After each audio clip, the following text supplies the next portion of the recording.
people terrified as Trump signs new executive order on homelessness that could have a devastating impact. Donald Trump has signed a new executive order aimed at tackling homelessness. But instead of offering more housing or support services, the move focuses on making it easier to forcibly remove homeless people from public spaces and place them into institutions. The order has sparked fear and outrage among advocates, legal experts, and everyday citizens who believe it could do more harm than good. The order, signed on July 24th, pushes for the reversal of previous court rulings and legal agreements that limit the government's ability to forcibly remove people from the streets. It calls on Attorney General Pam Bondi to challenge those legal protections, especially in cases involving people with mental health issues who are homeless. The goal, according to the order, is to increase the use of civil commitment, a legal process where individuals can be placed into treatment facilities against their will if they're seen as a risk to themselves or others.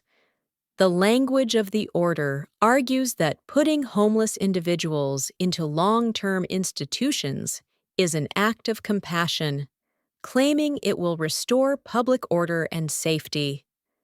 The Trump administration is presenting this move as part of a broader campaign to make America safe again.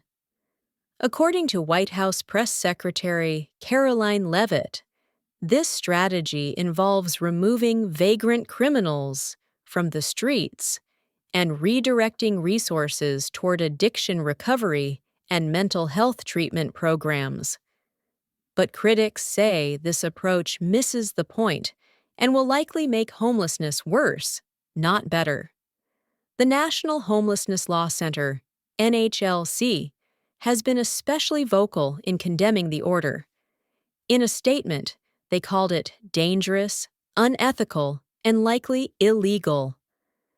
They argue that forcing people into treatment without their consent strips them of their basic rights and does nothing to address the real root causes of homelessness, like the lack of affordable housing, insufficient health care, low wages, and rising living costs. The NHLC also warned that criminalizing homelessness or treating it as a public safety issue rather than a social and economic one will only lead to more suffering. They said the most effective way to reduce homelessness is to invest in housing